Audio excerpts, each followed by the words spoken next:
नवरात्रि के पावन अवसर पर तीसरे दिन भाजपा की सदस्यता ग्रहण कर रहा हूं।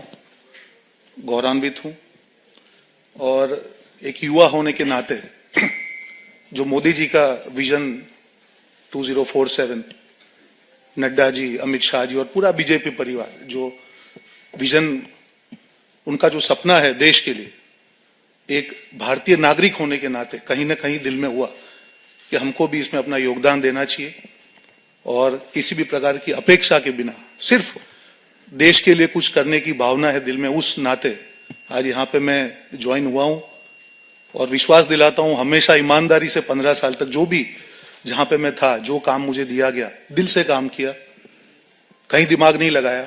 जो भी हुआ पास्ट में मैं नहीं जाना चाहूंगा। अब नई इनिंग आज शुरू कर रहा हूं पॉजिटिविटी से। जो भी काम दिया जाएगा देश की विजन के लिए, राष्ट्र निर्माण के लिए, वो काम मैं दिल से करूंगा। साथ ही कई सवाल ये आते हैं कि 15 साल और मेरे पिताजी 40 साल से कांग्रेस पार्टी में थे। हर बार सवाल उठाए जाते थे, हम भी प्रवक्ता थे, हम भी उठाते थे, पर जब आदमी खुद उस चीज में से निकलता है तब ये होता है कि सिर्फ लालच से आदमी नहीं छोड़ता है। जब स्वाभिमान की बात आती है, हम जैसे लोग राजनीति में कुछ लेने नहीं आए, हम सेवा करने आए। मैं सालों से, बचपन से I am a self made man. मैंने खुद ने मेरा बिजनेस किया है, एक परिवार से हूं, एक व्यापारी परिवार से हूं।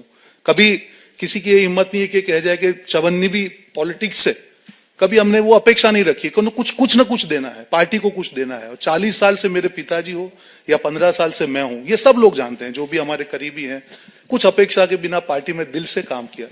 पर जब ये लगने लगा कि एक ऐसी पार्टी जो विचारधारा की हम बात कर रहे हैं, और विचारधारा के दो मुख्य बिंदु, कोई भी पार्टी हो देश में, भारत देश में विचारधारा के दो मुख्य बिंदु है, एक राष्ट्रवाद की बात हो या एक सनातन धर्म के रिस्पेक्ट की बात हो। ये हर भारतीय के दिल में है। जब ये लगने लगा लास्ट 1.5 साल से कि दोनों मुद्दों पे जो पार्टी की मुख्य, जो ओरिजिनल विचारधारा थी, उससे बिल्कुल भटकने की बात चलेगी, लेफ्टिस्ट की तरफ चलेगी। हम भी प्रवक्ता थे, हम भी कई बार डिफेंड करते थे। आज मैं सैनिक था, करता था, पर मन से दुख होता था कि ये क्या कर रहे हैं हम लोग। आज हम राम मंदिर की हम बात कर रहे हैं, ठीक है। आज आप बोल रहे हैं कि सुप्रीम कोर्ट में हम लोग ऑर्डर का सम्मान करते हैं। आप क्यों नहीं जाएंगे? अगर सुप्रीम कोर्ट के ऑर्डर का सम्मान करते हैं, कोई नहीं जाने की कोई बात नहीं थी। तो जब तक विरोधाभास रहेगा, विश्वसनीयता नहीं रहेगी। ये मैं आपको दावे से कह रहा हूं कि जिस प्रकार से लास्ट 1.5-2 साल में, मैं किसी आज व्यक्तिगत टिप्पणी में नहीं करूंगा, पर जो एक कम्युनिकेशन स्ट्रेटेजी, एक मैसेज जो पीपल में जो देना होता है कि आपका विरोधाभास कितना है।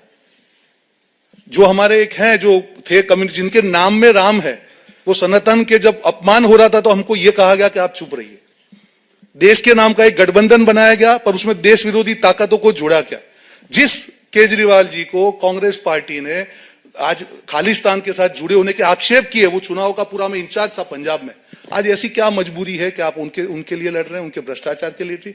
इतना बड़ा विरोधाभास नहीं हो सकता है। आज देश के सामने अब जाते, आपका नैरेटिव बहुत क्लियर होना चाहिए। जिस ईवीएम के कारण आप 2 चुनाव जीते हैं, आप उस पर सवाल उठा रहे हैं।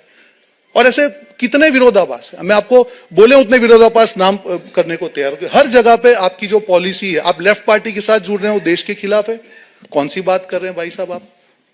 आप सीए की बात कर रहे हैं, वो जो कायदा था जो कांग्रेस ने मांगा था कि it is for giving citizenship, आप उसका विरोध कर रहे हैं। कल एक कांग्रेस के नेता ने कहा कि नहीं, हम तो मध्यम वर्ग के ऊपर टैक्स लगा दे, कि आप महंगाई की बात कर रहे हैं।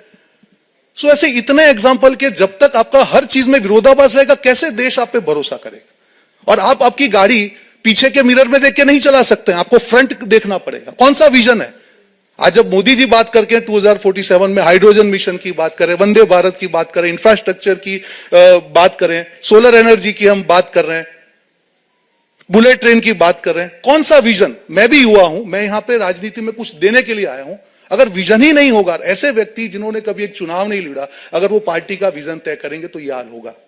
तो विनम्रता से मैं किसी व्यक्तिगत टिप्पणी में, जिस पार्टी ने 15 साल मुझे मौका दिया, मैं नहीं करूंगा। पर कहीं ना कहीं जो दिशा विहीनता के कारण जो उनकी विश्वसनीयता चली गई है विरोधाभास के कारण, उसके आज ये मैं निर्णय ले रहा हूं। बात खत्म, नेगेटिव बात नहीं करेंगे। आने वाले दिनों में जो भी पार्टी जिम्मेदारी देगी, दिल से निभाएंगे, दिमाग से निभाएंगे, और राष्ट्र निर्माण में जो भी योगदान होगा, एक भारत देश के नागरिक के नाते, ये योगदान युवा होने के नाते दिल से इस योगदान को पूरा करेंगे। जय हिंद, जय भारत।